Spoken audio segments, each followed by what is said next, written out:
Oh my goodness. Did it. It's as tall as I am. So far, they're still up there. A few lessons learned with the first cut.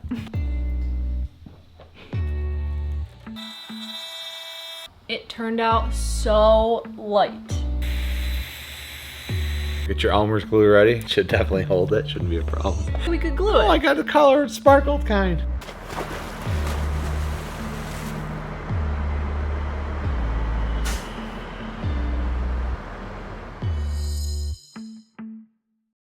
Day 4,300 of the Unimog camper build.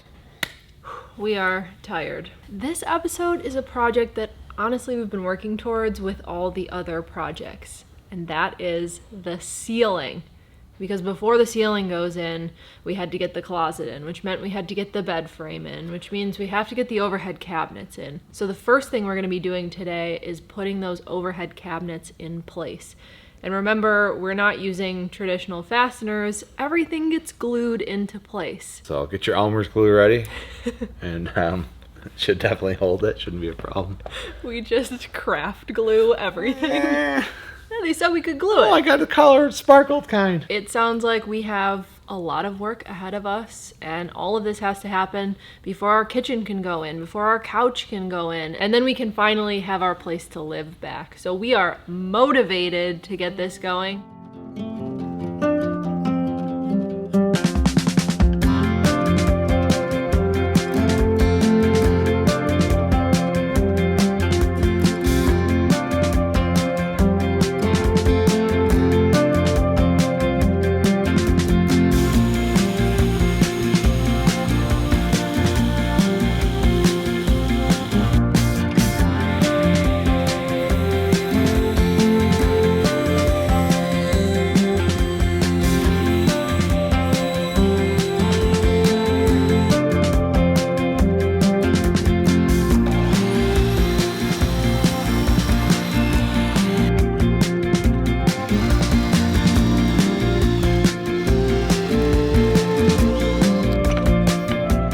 I just wanted to pop in and share a little bit about a really cool product that we found while we were researching our build, and that is the Garnica lightweight poplar ply. This plywood is 25% lighter than your typical Baltic birch. So this is not sponsored. We just wanted to share about this product because it was being marketed to van, bus, overland builders, and we really hadn't heard about it before. A few numbers for you. A typical 4x8 sheet of Baltic birch is about 45 pounds. The Garnica lightweight ply is 34.4 pounds. Now, we're using all 1/2 inch in this build, but just for comparison, the 3/4 inch Baltic birch weighs about 70 pounds for that 4x8 sheet, and the Garnica weighs 56.3 pounds. Weight is always a factor in a build, and for us, we use a lot of ply to make it feel a little bit more homey on the interior. So we're always thinking about weight distribution. Even though our vehicle is so heavy duty, it's still something we're always considering. So taking away 25% of our plywood weight is huge for us. We did the math, and we're gonna save about 175 pounds just by using this Garnica ply. So for the price, we paid $14 more per sheet than just going to Home Depot and buying a sheet of Baltic birch. So we paid a little bit more, but we think it's worth it overall to have the build be lighter without making too many changes aesthetically to the interior. We're gonna leave a link down in the description for this Garnica ply. All of the plywood you see in our build is this product. So you can check it out and maybe it'll work for your build too.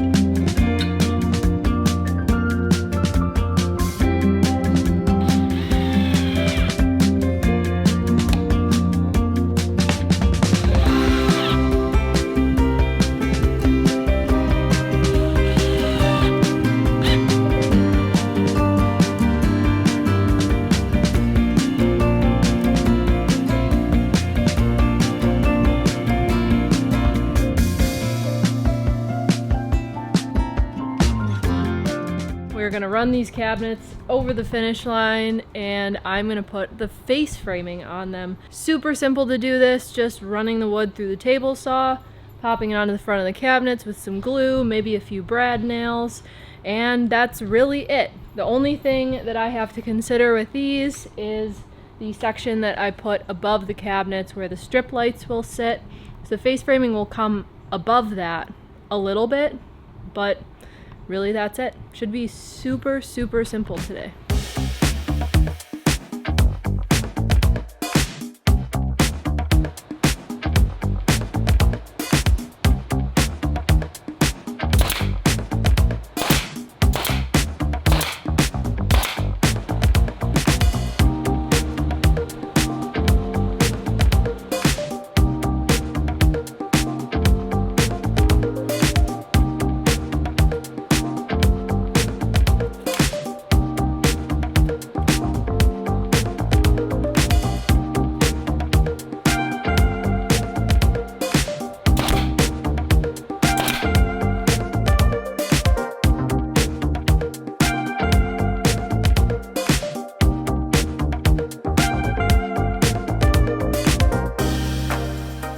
So yesterday I faced the cabinets, and so they need a little bit of sanding still. There's some wood filler on the front. I used the lightweight ply. Of course, this is the smallest cabinet, but it turned out so light.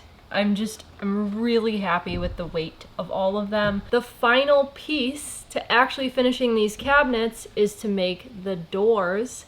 The doors will have cane in the center, so there's no middle panel that needs to be made, and also get the hinges and the latches installed on the doors. The doors themselves are constructed in a really easy way. What I'm gonna use is called a half lap joint, and this is probably one of the most simple and easiest styles of wood joinery.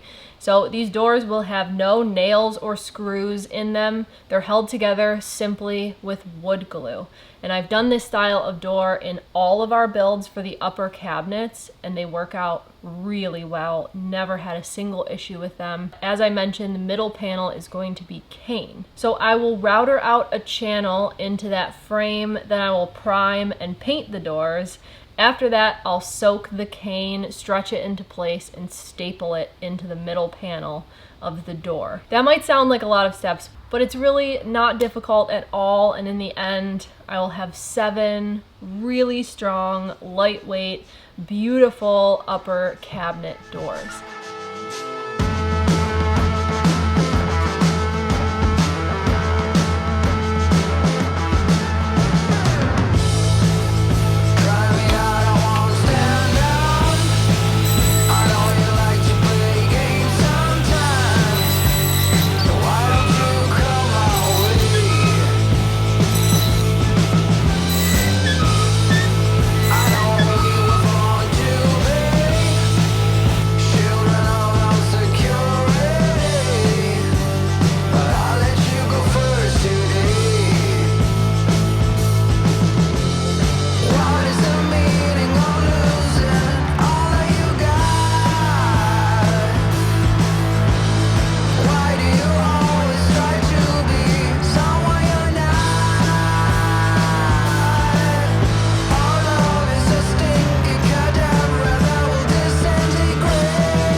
The reason that I installed them on the cabinet and didn't just go ahead and paint them right away is because I need to install my latches on the bottom here.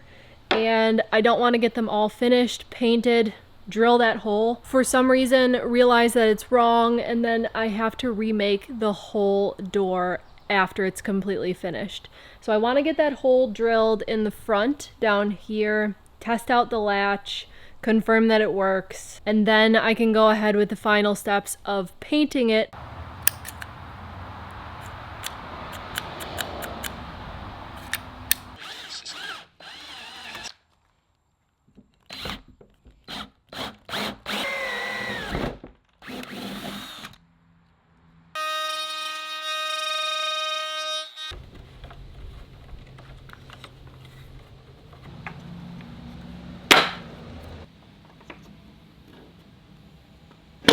Basically, the way that this door is sized makes it very difficult for the latch to be placed correctly.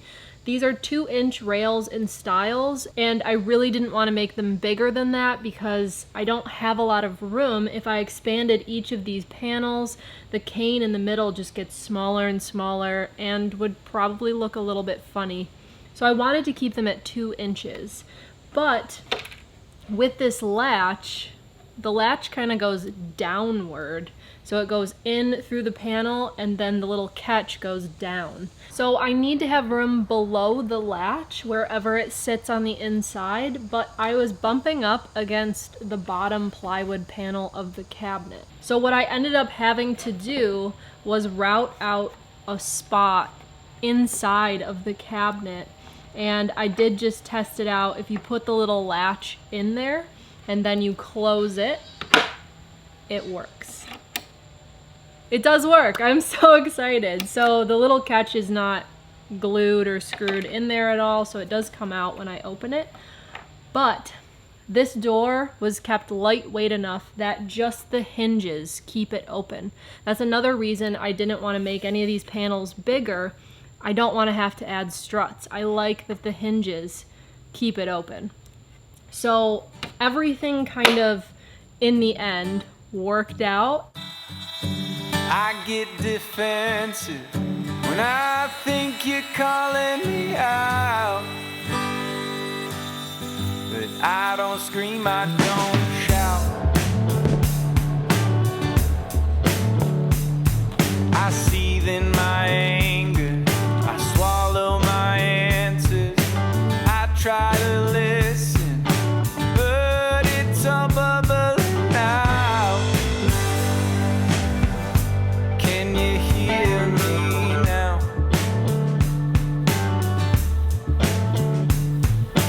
What are we doing?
doors are finished. All of the cane is in place. It's just stapled into this channel, and because it was soaked, it will tighten up a little bit as it dries. Other than that, they look really good from the front, and I'm not sure that I'm gonna do much to the back of them. I've done several things over the years. One year I added splining around the edges. Last build I did just some framing to cover the frayed edges. In our bus, this is exactly what we have.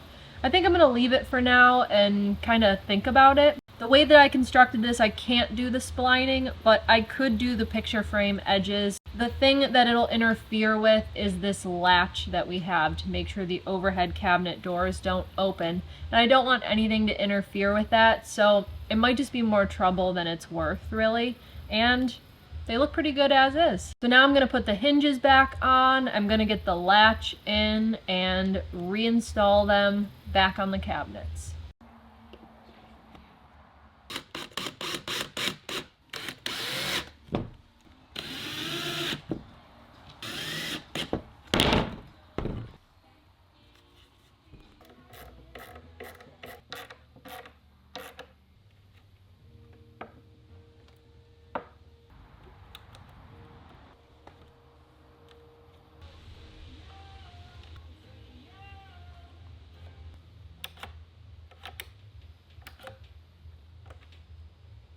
Try not to cut it.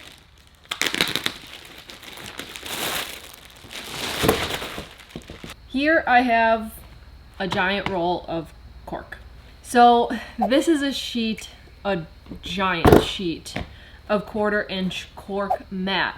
Now, if you were on our channel, if you were around for our second shuttle bus build, we put this cork mat into all of the upper cabinets, just cut it to size and put it into each little compartment. I thought that it was a great remedy for all of the vibration that happens to your dishes when you're in a vehicle, when all the upper cabinets are filled with mugs and mason jars and plates. This cork does kind of reduce some of the stress on all of your dishes. It just makes the cabinets look a lot better too when they have a lining. So I'm gonna go with the cork because I really liked it in that shuttle bus build and I want it in my house now.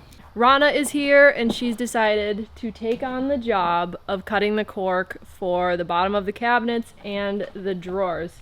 Are you ready for your task? I am task oriented. I've got this. All she has to do is go through and cut out all little squares and rectangles. Sounds super simple, right? Yeah, it's really simple. Step one, how do you keep it open? Let's start there. There's already problems. We're already running into problems. Maybe like a weight, you know? Yeah, I think I'll wait. Pablo, get over here. We have Pablo sit on Pablo, it. we need you. Matthew.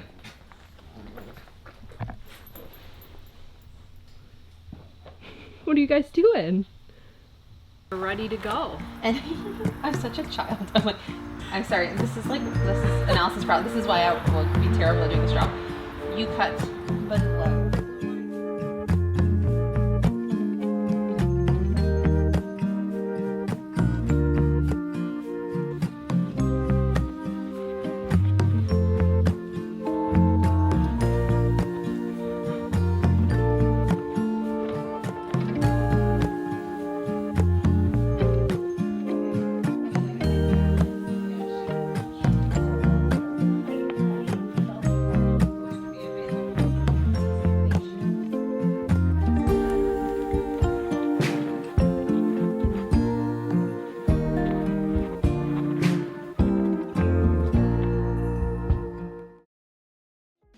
We're interrupting this episode briefly to tell you about a new Patreon exclusive video series that's going to follow this build. Patreon is our subscription only page, and for every episode of the build series, we'll be sitting down to watch and talk about all the different projects going on in the videos. So behind the scenes moments, more in-depth details. There's so much that goes into each one of these projects. There's no way that we could fit it all into one build episode. So that's why we're starting this commentary series, to give you a little bit more detail about what goes into each project.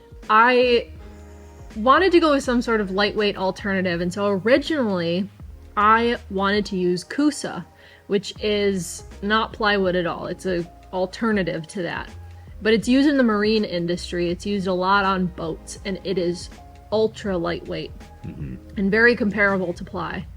This is a Patreon exclusive, available to all of our Patreons, $5 and up. Patreon is a wonderful way to support your favorite creators. So we'll see you over on Patreon, but now back to the episode.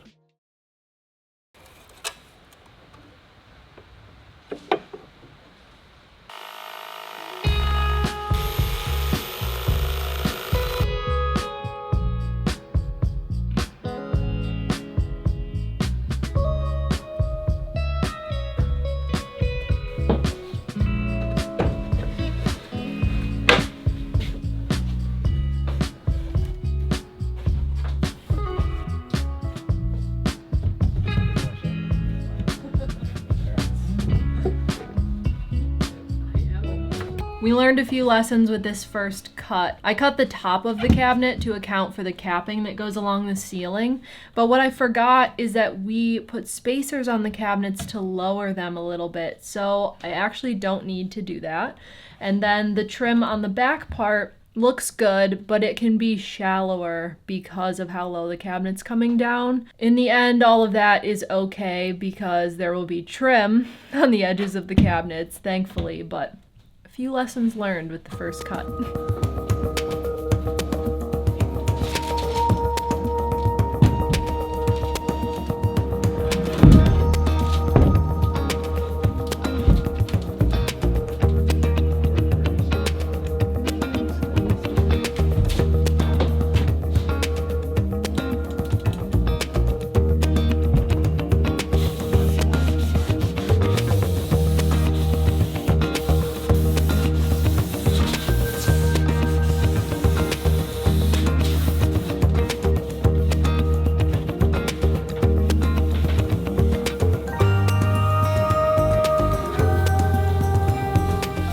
Right now, I'm getting ready to install the wires for the overhead puck lights. So we have conduit built into some of the panels, both on the edge and into the ceiling. See here, it's marked conduit. So I got to drill in there, make a little hole where the light will come out. I have them kind of already marked off with this tape. I'm going to remeasure them more accurately. And then also I'm going to get a wire into this. There's a channel that goes around the whole box that will get me to all the spots I need to then send down the conduit for power. So that's what I'm doing right now, trying to get ahead of that before the cabinets are in my way.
Well, they're in there, and they're braced, and they're ready to sit for the next 12 to 24 hours.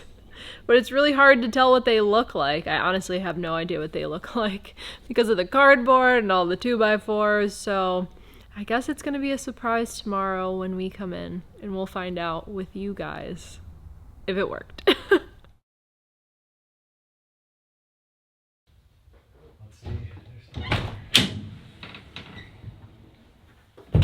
Are they still up? Looks like it.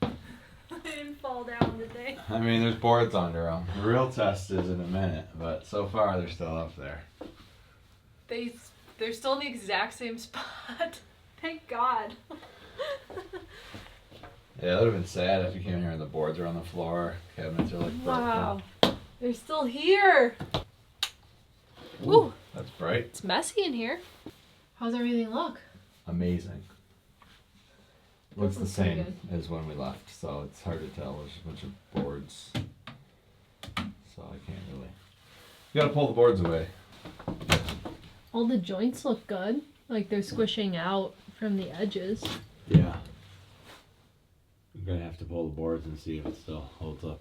It's almost been 24 hours. Probably fine. This stuff sets pretty quick. Do you want to take the supports out? Yeah. I think it Ooh. fully cures in like a little longer, but I don't think it's gonna be an issue. Let's get boy. let's get these ugly 2x4s out of here and see what we have. Oh my goodness. Oh my goodness, said Savannah. Just taking the supports out, it sounds scary. What if they just fall? You gonna cry? Yeah, probably give up. Throw the whole thing out. Drive Throw it in away. the lake. Yeah. Yeah, there's a whole bunch of pieces of wood down there. A lot of that.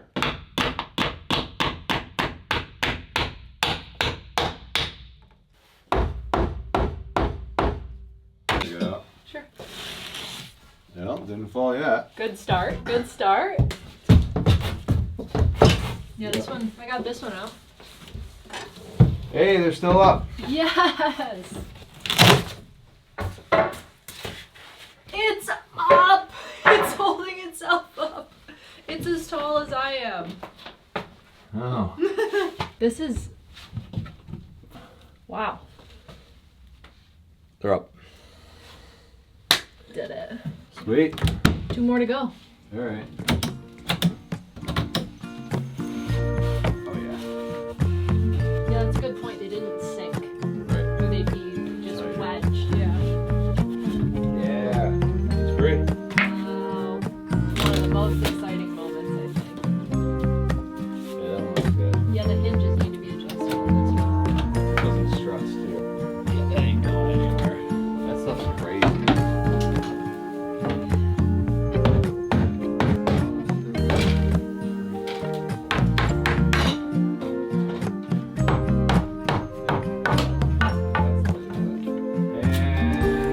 And we have cabinets. We have overhead cabinets.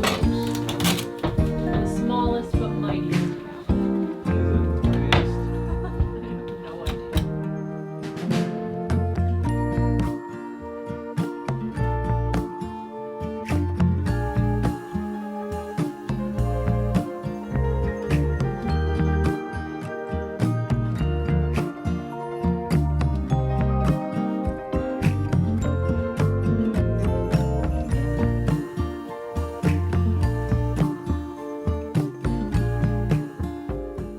We have the cabinets secured in place, so we ended up bracing them up there with 2x4s and other random boards and shimming little pieces of metal. Kind of got into that process even right before we started it and thought maybe the better approach would have been to put some aluminum strips up with adhesive that we could have then screwed and adhesive into those. But we were already far along as we were, so we went ahead, held them in place with boards, and it worked. So it wasn't a problem. Different ways to accomplish it for sure. It's just the learning curve of never building overhead cabinets for a composite box. While we've done it before in other builds, in a lot of ways this is a completely different build. So we're kind of trying to marry the two things of the familiar and unfamiliar. But the funny thing about these overhead cabinets, we had to make spacers for the top of the cabinets so that they would seat well with the ceiling that we're putting in the cedar strips. This project was just a lot of back and forth, and like all of the projects, in the end we had to move forward with this before we could do anything else in here. So we made a decision on it, but it would have been a lot easier if we had some mounting points. We really wanted to put the whole ceiling in place first like we did the last build because it's a little bit easier to deal with, but we didn't feel as good about adhesive to the cedar that's then adhesive to the roof as much as we like the cabinets right to the FRP. So we'll deal with the pain of cutting the ceiling planks to fit in everywhere as we go. It was kind of like deal with it in the beginning or after. So now what we're gonna have to do is put the ceiling planks around the overhead cabinets. This is how we did it in our very first shuttle bus build. We put our overhead cabinets in and then fit the ceiling around it just because we didn't really know better. We fixed that with the next shuttle bus build and the unicell and so on. But with this build, we had to go back to that process. Luckily, like we said with the painting, it's not a big space. So it shouldn't be a long project, but it's gonna be a little bit more difficult than it usually is for us. What do you think of the cabinets? They're green. They are green. I like that. Yeah, I'm proud of having them up there. Next up, ceiling. I bet when you take these supports off, I bet you couldn't even rip that cabinet off the wall. The wood would fail before the adhesive I'm did. gonna hang on it one. No, you're not gonna hang on it. Give it the test. Yeah. No. I will let you hang on it first. I don't. Neither of us should hang we'll on let it. Mateo start. Mateo can do pull. He likes to do pull-ups.